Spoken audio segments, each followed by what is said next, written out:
Welcome, everyone. Today we're diving into a remarkable chapter of cinematic history, bursting with behind-the-scenes drama, daring decisions, and a whirlwind of creative twists. Buckle up as we explore the untold stories that shaped On Her Majesty's Secret Service, revealing how this James Bond adventure forged its own path in a legendary franchise. 1. The original plan. Right after Goldfinger. It all began with a grand intention: adapt Ian Fleming's 10th Bond novel, On Her Majesty's Secret Service, immediately following the massive success of Goldfinger. The production team believed this story would be a perfect follow-up, packed with intrigue, romance, and quintessential James Bond escapades. But in the unpredictable world of filmmaking, reality often takes an unexpected turn. An agreement was struck with Irish filmmaker Kevin McClory, a pivotal figure in the Bond universe, who held certain rights to another Fleming creation, Thunderball. Rather than diving headlong into the wintry realms of Blofeld's Alpine hideaway, producers felt compelled to switch gears and bring Thunderball to life first. This detour wasn't a simple shuffle of scripts. It represented a major pivot in the Bond franchise's trajectory. By focusing on the watery landscapes of Thunderball, the creative team inadvertently delayed On Her Majesty's Secret Service, forcing it to bide its time in development limbo. Yet, in a twist both serendipitous and frustrating, that delay gave the filmmakers additional space to refine future ideas, explore casting options, and craft a visually stunning environment for the eventual production. So, while fans initially missed out on seeing Bond's snowy adventures right after Goldfinger, this detour set the stage for one of the series' most iconic storylines, a saga that would soon blend skiing stunts, dramatic romance, and a bold new 007. 2. Richard Maibaum's first script.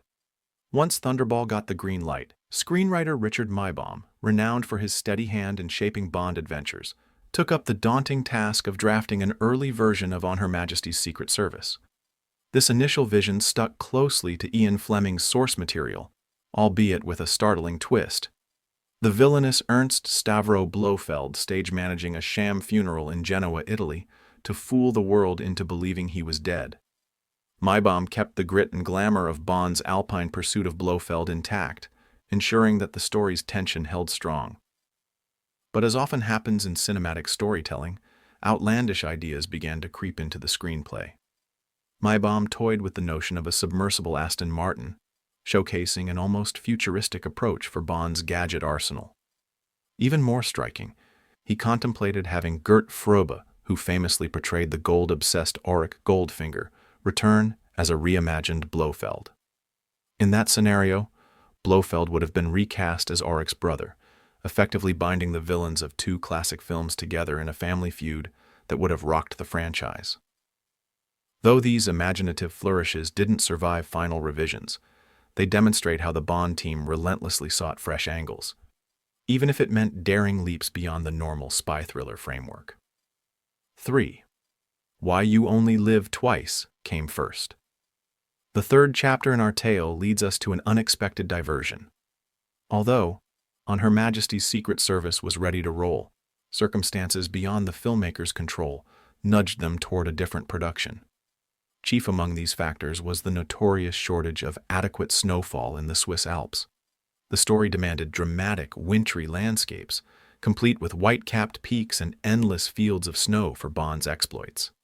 However, the uncooperative weather refused to deliver the required icy ambiance, complicating location scouting and production schedules. Adding fuel to the decision, James Bond mania had exploded in Japan. The sensational Bond phenomenon was so fierce that the creative team decided to strike while the iron was hot, moving You Only Live Twice to the top of the queue. With its exotic Eastern setting, spearheaded by none other than author Roald Dahl's screenplay, the film offered an entirely different flavor from what a Swiss-themed story could deliver. Japan's striking visuals, along with cultural intrigue and immense market potential, proved irresistible. So, as On Her Majesty's Secret Service remained in the wings, You Only Live Twice soared onto screens first, showcasing an alternate adventure of 07 that introduced iconic volcano layers, aerial dogfights, and a deeper glimpse into the unstoppable Spectre organization. 4. Sean Connery's refusal and subsequent regret. Behind every successful franchise lies an occasional what-if scenario, and Bond is no exception. When the producers extended a generous offer to Sean Connery, around $1 million, to don the tuxedo as Bond for a sixth outing, everyone assumed he would seize the opportunity. After all, Connery had become synonymous with 007's suave confidence and lethal charm. Yet to the crew's surprise, he turned them down, stepping away from the role that turned him into a global icon. Time, however, reshapes perspectives. In later interviews, Connery confessed his pang of regret, admitting he would have preferred starring in the version of On Her Majesty's Secret Service that ultimately went to George Lazenby rather than You Only Live Twice. This revelation sparked debates among fans and crew alike, with some saying the film's emotional depth, especially Bond's poignant relationship with Tracy, would have meshed perfectly with Connery's rugged sophistication.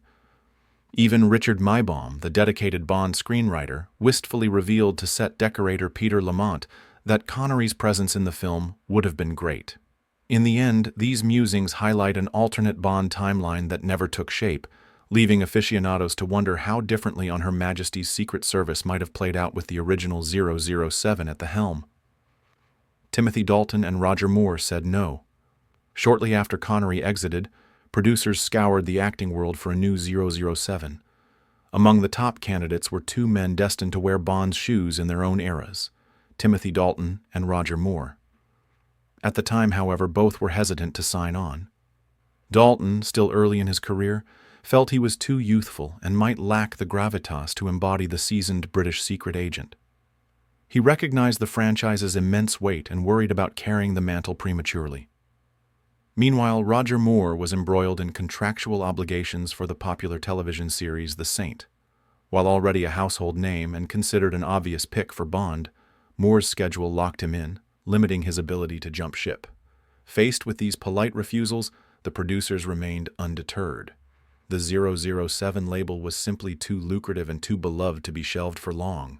Moore and Dalton, ironically, would later become major pillars of the Bond saga, each delivering their unique interpretation, Moore with his light-hearted quips and gentlemanly flair, Dalton with a darker, more introspective portrayal.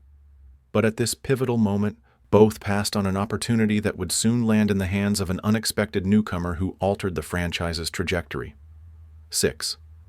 George Lazenby's unusual path to 007 entered George Lazenby, a name few knew before he stepped onto Bond's stage. As the roster of potential leads narrowed, Lazenby stood out in unconventional ways.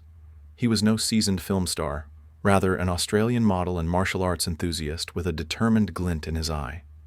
In a bold, attention-grabbing move, Lazenby purchased one of Sean Connery's suits from Savile Row, ensuring that he at least looked the part of Britain's top-secret agent.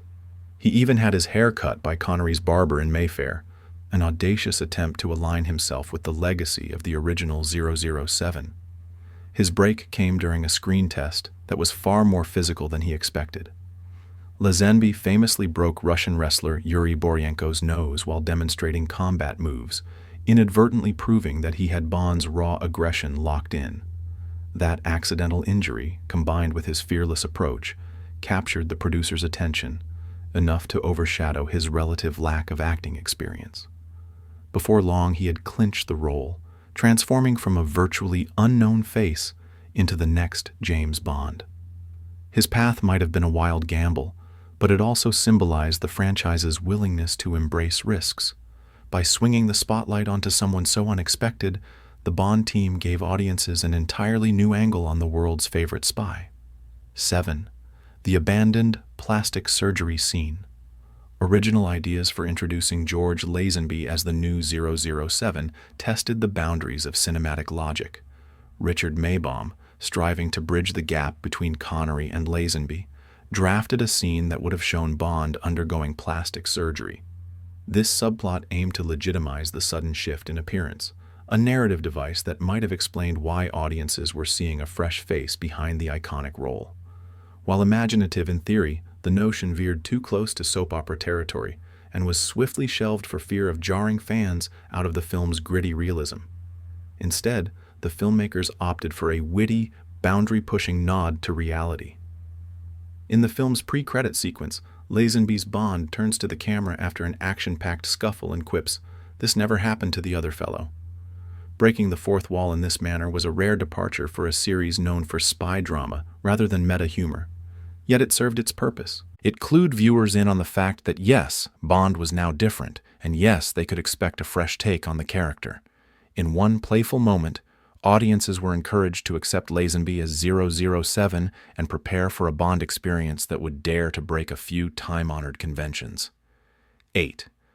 A star support. To back a newcomer.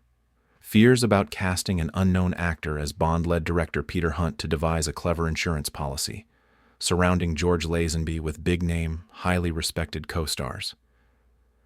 The most critical casting choice was Tracy, Bond's love interest and eventual bride. Producer Harry Saltzman first envisioned the mesmerizing Brigitte Bardot, legendary for her roles and appeal, to offset Lazenby's anonymity. However, Bardot was already set to act alongside Sean Connery in Shalako, so that plan fizzled quickly.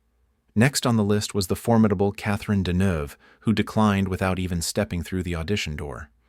Eventually, the producers found their Tracy in the poised and dazzling Diana Rigg. Already a familiar face on British television thanks to her role as Emma Peel in The Avengers, Rigg exuded both elegance and strength, qualities essential for the woman who would capture Bond's heart. Hiring a star of Rigg's caliber was a strategic move. Her reputation would reassure audiences that this wasn't merely a low-rent spin on 07. Instead, it signaled a film fully invested in narrative depth, complete with robust characters who could stand shoulder to shoulder with Bond, new face or not. Thus, with a stellar supporting cast, the film positioned itself to prove that a fresh 007 could still dazzle, delivering classic Bond thrills in a revamped package. 9. Tracking down Piz Gloria. Now, let's climb toward the dizzying heights of Blofeld's alpine lair. For on Her Majesty's Secret Service, the production team needed an otherworldly mountaintop base, something both breathtaking and strategic for filming. They stumbled upon an unfinished restaurant perched amid the Swiss Alps. This location held all the raw potential to become Piz Gloria, a name that eventually stuck even beyond the film's release. But the Swiss government proved a formidable obstacle, initially denying the crew permission to shoot in such a pristine, high-altitude spot. Producers Harry Saltzman and Albert R. Cubby Broccoli refused to give up. They offered to fund and complete the restaurant's ongoing construction, including adding a sophisticated rotating mechanism so diners could enjoy an ever-shifting panorama of snowy peaks. They also built a helicopter landing pad, a critical addition for both cinematic flair and practical usage. Once deals were made, the partial shell of a building transformed into the nerve center of Blofeld's mysterious operation. Over the years, the real restaurant has continued to evolve, yet it maintains the fictional name Piz Gloria, luring Bond fans from every corner of the globe. High above the clouds, it serves not only as a tourist attraction, but also as a testament to the film's ability to merge cinematic fantasy with real-world marvels. 10th Battle on the Beach. Early in the film, Bond tangles with Draco's men along a rugged beach, a riveting scene that sets the tone for Lazenby's physical approach to 07. Veteran stunt coordinator George Leach choreographed the action to incorporate the everyday items scattered along the shoreline, turning ordinary fishing nets, oars, and moored boats into impromptu weapons and shields. This gritty realism was a departure from the sleek, polished fights of previous Bond adventures. The intensity on set was palpable. Everyone felt the pressure to validate Lazenby's credentials as a convincing Bond, particularly during rough-and-tumble sequences. At one point, the famed Aston Martin even rolls across the sand, but the soft terrain posed a practical challenge. Production designer Sid Kane had to cleverly lay down railway sleepers underneath to ensure the tires didn't sink. The result was a seamless chase that showed off Tracy's driving prowess while reinforcing Bond's readiness for a brawl in any environment. This scene was more than just a scuffle. It was a mission statement. By eschewing a purely gadget-driven fight in favor of raw physicality, the film promised fans a Bond ready to sweat, bleed, and throw punches in the name of Queen and country, offering a new brand of adrenaline that cut through any lingering doubt about Lazenby's capacity for the role. 11. The bobsled chase. When it came time to push Bond and Blofeld to their limits, the production team crafted a heart-pounding bobsled chase, one of the film's most iconic sequences. Veteran bobsled champion Franz Kappus played an instrumental role, designing a custom run near Mürren on a site where an old bobsled track had been shuttered in the 1930s after multiple fatal accidents. Though the location carried a grim history, it offered the steep, winding course crucial for the story's high-speed cat-and-mouse dynamic. Yet Mother Nature wasn't on their side. An unusually mild winter melted large portions of the track, forcing the crew to transport blocks of ice all the way from Bern. These reinforcements were painstakingly placed to maintain the course's integrity, preventing disastrous slips that could have injured cast or crew. Despite the careful planning, stuntman Joe Powell suffered an unexpected collision with a tree, all because of a malfunctioning harness. Determined not to risk further accidents, the team opted to film certain crash scenes at Pinewood Studios, crafting illusions through skillful editing and the adrenaline-charged camera work of Willy Bogner, who courageously filmed while skiing backward. In the end, the bobsled chase stands as a monument to the crew's resilience and resourcefulness. By fusing real location danger with studio trickery, the film delivers a memorable adrenaline surge, showcasing Bond and Blofeld locked in a thrilling icy dance of death. 12th, avalanche out of control. Nothing screams high-stakes danger like a full-scale avalanche, and the filmmakers certainly wanted to deliver on that promise. Initially, the plan was to wait until the following spring to detonate explosives, capturing nature's unstoppable force for the big screen. But as fate would have it, the snow and ice crumbled on its own, rolling down the slopes in a chaos of white fury before any cameras were set. Refusing to abandon the spectacle, the production enlisted the Swiss Army to trigger what they dubbed a controlled avalanche. Via helicopter, the crew dropped bombs on the mountainside, expecting to film from a safe distance. Astonishingly, the tumbling wave of snow surged further than predicted, burying part of the crew under several feet of snow. Miraculously, nobody was injured, although it was a harrowing reminder of how dangerous these real-life stunts could be when nature took over. The scenes captured remain some of the film's most breathtaking visuals, underscoring the primal power of the Alps. For audiences, watching Bond navigate a swirling onslaught of ice amplified the tension and validated On Her Majesty's Secret Service as one of the franchise's most daring cinematic endeavors. It also highlighted that sometimes you don't control nature. You only catch glimpses of its raw ferocity on film. 13. The icy stock car race. One of the film's most surprising detours from typical Bond tropes involved a frenzied stock car race on a makeshift ice track. Instead of glamorous chase scenes along city streets, the production converted a large field into a slippery arena by repeatedly flooding it and allowing each layer to freeze. The result was a treacherous rink that posed new hurdles for both cast and stunt drivers. Under the watchful eye of Austrian rally driver Erich Glitze, Tracy's sleek 1969 Ford Mercury Cougar XR7 faced off against IRMA BUNT'S 1963 Mercedes-Benz 220S amid a pack of Ford Escorts and Austin Minis. The scene sparkled with sliding maneuvers, drifting chaos, and the ever-present risk of spinning out of control. Glitze's biggest challenge turned out to be orchestrating a dramatic barrel roll. His first attempt failed, prompting him to dig a trench and position a tree stump in just the right spot to flip the car on contact. The precision paid off, delivering a spectacular crash that rattled viewers' nerves. After 3 intensive weeks and a hefty budget of £225,000, the sequence was finally in the can.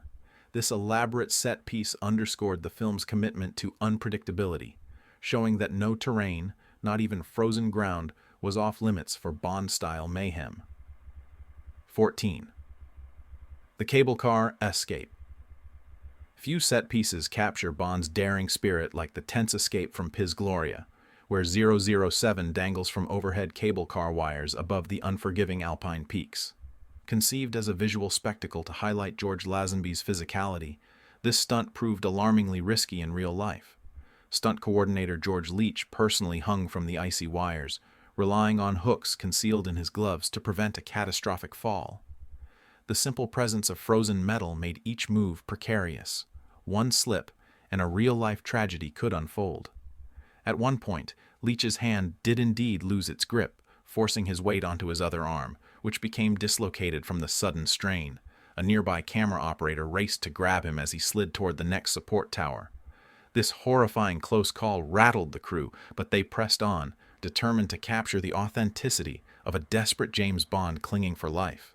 The footage stands as a testament to the film's relentless pursuit of high-risk realism. Though the average viewer sees only a sleek, composed secret agent, behind the scenes loomed genuine physical danger. It's moments like these that crystallize Bond's reputation. A superhero grounded in plausible stunts, accomplished through the skill and bravery of real-life professionals. 15. Director Peter Hunt's plans for a sequel. Director Peter Hunt, who tirelessly shaped on Her Majesty's Secret Service, envisioned a grander tapestry that would stretch beyond a single film. In his blueprint, Bond and Tracy's story wouldn't end with wedding bells. Instead, after a romantic send-off in the Aston Martin, viewers would be jolted by a grim pre-credit sequence in the next film, Diamonds Are Forever, where Tracy would be abruptly murdered. This shocking start would fuel an emotionally charged quest for vengeance, pushing Bond into territory more visceral and deeply personal than ever before. But fate had other ideas. George Lazenby chose not to renew his contract, and the production team faced upheaval in casting yet another new Bond. Without the continuity Lazenby's return would have provided, the filmmakers decided to keep Tracy's death at the conclusion of On Her Majesty's Secret Service, remaining faithful to Fleming's novel. Thus, one of the series' most heart-wrenching finales was born, leaving audiences reeling with the sight of Bond cradling his bride in the movie's final moments. Though Peter Hunt's long-form narrative never came to pass, his commitment to fidelity and to forging an emotional backbone in a traditionally escapist series left a permanent imprint on the Bond franchise's storytelling. 16. ILSE STEPPAT'S passing and Irma Bunt's disappearance. The villainous Irma Bunt, etched in fans' memories as Blofeld's icy henchwoman and the assassin of Tracy Bond, was poised for a sinister comeback. Actress Ilse Steppat was scheduled to reprise her bone-chilling role in Diamonds Are Forever, a development that could have created a powerful revenge narrative for Bond. Tragically, Steppat passed away from a heart attack less than a week after On Her Majesty's Secret Service premiered, leaving the filmmakers grieving the loss of a remarkable talent. Out of respect for Steppat, the creative team removed Irma Bunt from any subsequent drafts, effectively discarding the revenge-driven storyline that had been in the works. This decision softened the tone of Diamonds Are Forever, shifting the focus away from a pursuit of vengeance and back toward a more self-contained mission. While some fans lament the missed opportunity to see Bond come face-to-face with Bunt in a final reckoning, her abrupt absence remains a solemn reminder that even cinematic worlds are not immune to life's unpredictable turn of events. Thus, one of the franchise's most chilling villains vanished quietly between films, forever altering the emotional backbone of the story and ensuring On Her Majesty's Secret Service would stand as Bunt's one defining legacy. 17. The sacrifice of cinematographer Johnny Jordan. Among the unsung heroes of Bond's high-octane landscape was cameraman Johnny Jordan, who approached his job with fearless devotion. He had already shown his resilience after losing a leg during the thrilling Little Nelly aerial sequence in You Only Live Twice. For On Her Majesty's Secret Service, Jordan devised an ingenious camera rig, essentially a parachute harness fastened to a helicopter, allowing him to capture breathtaking aerial shots of the Swiss Alps in ways few would dare attempt. Tragedy, however, would strike again. While filming Catch-22 after his Bond work wrapped, Jordan refused to wear a safety harness aboard a plane soaring at 4,000 feet. This fatal choice ended his life, sending shockwaves through the film community. The cast and crew of On Her Majesty's Secret Service were in Lisbon, preparing to film the heartbreaking climax involving Tracy's death when they received the devastating news. Mourning the loss, they forged on with heavy hearts, knowing his dedication had already woven itself into the film's snowy vistas and dynamic chase sequences. Jordan's story remains an emblem of the bravery, and sometimes peril, that underpins iconic cinematic moments. Through his lens, audiences soared alongside Bond, glimpsing the high-stakes world of espionage from an awe-inspiring vantage point few camera operators ever achieved. 18. Gabriele Ferzetti and behind-the-scenes mischief. Gabriele Ferzetti stepped into the film as Marc-Ange Draco, Tracy's charismatic and influential father. A seasoned Italian actor with a voice thick in accent, Ferzetti delivered a sophisticated yet paternal energy, though his dialogue required post-production dubbing by the British actor David de Keyser. Ironically, de Keyser later popped up in Diamonds Are Forever as Blofeld's plastic surgeon, adding a quirky layer of inter-film continuity that eagle-eyed fans still appreciate. Yet, for all Ferzetti's professionalism, the set occasionally buzzed with light-hearted pranks that relieved tension. George Lazenby, well known for his sometimes brash behavior, was coaxed into a stunt targeting Angela Schuyler, who portrayed Ruby. The crew heated a sage leaf and taped it to Lazenby's thigh, expecting Schuyler to shriek in surprise when she lifted his kilt as part of a scene. Much to everyone's astonishment, she remained unfazed. Later, she casually quipped to Lazenby that perhaps he should have worn underwear for propriety's sake. Episodes like this offered moments of laughter amid the exhaustive challenges of filming high in the Alps.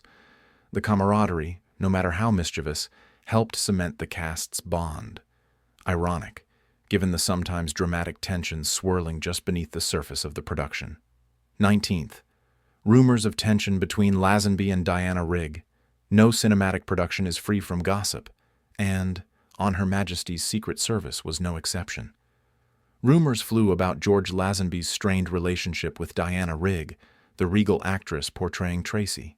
According to hearsay, it all started when Rigg, ever the jokester, leaned over to Lazenby before a romantic scene and teased, "I'm having garlic. I hope you are too." While a seemingly harmless line, it ignited whispers that the two leads clashed off camera. Tensions supposedly rose further when they exchanged open letters in the British press post-filming, fueling stories of behind-the-scenes drama.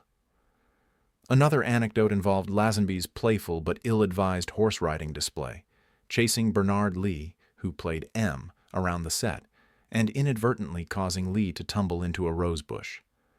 Producers and crew members, especially the legendary Cubby Broccoli, were less than thrilled.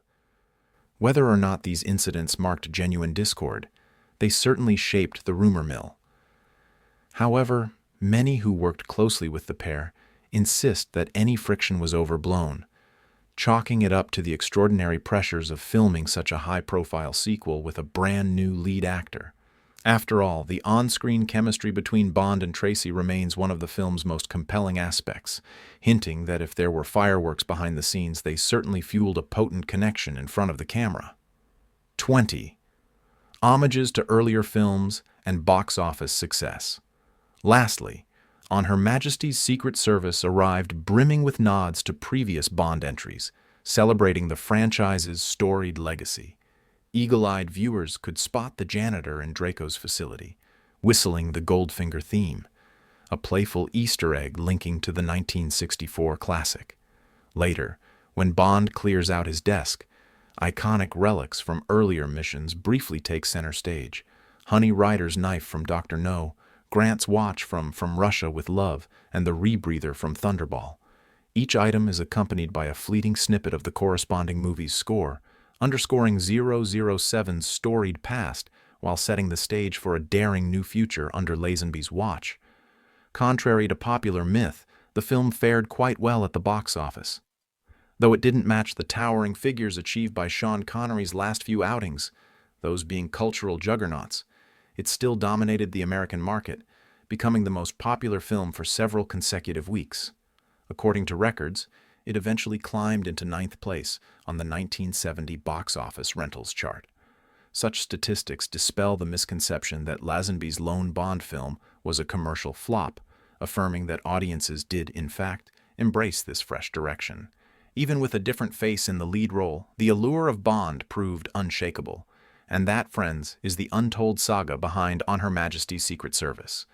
If you enjoyed exploring these hidden histories, don't forget to hit that like button. Let me know your thoughts in the comments and subscribe for more fascinating film dives. Share this video with fellow Bond enthusiasts. We've got plenty more adventures on the horizon. See you next time.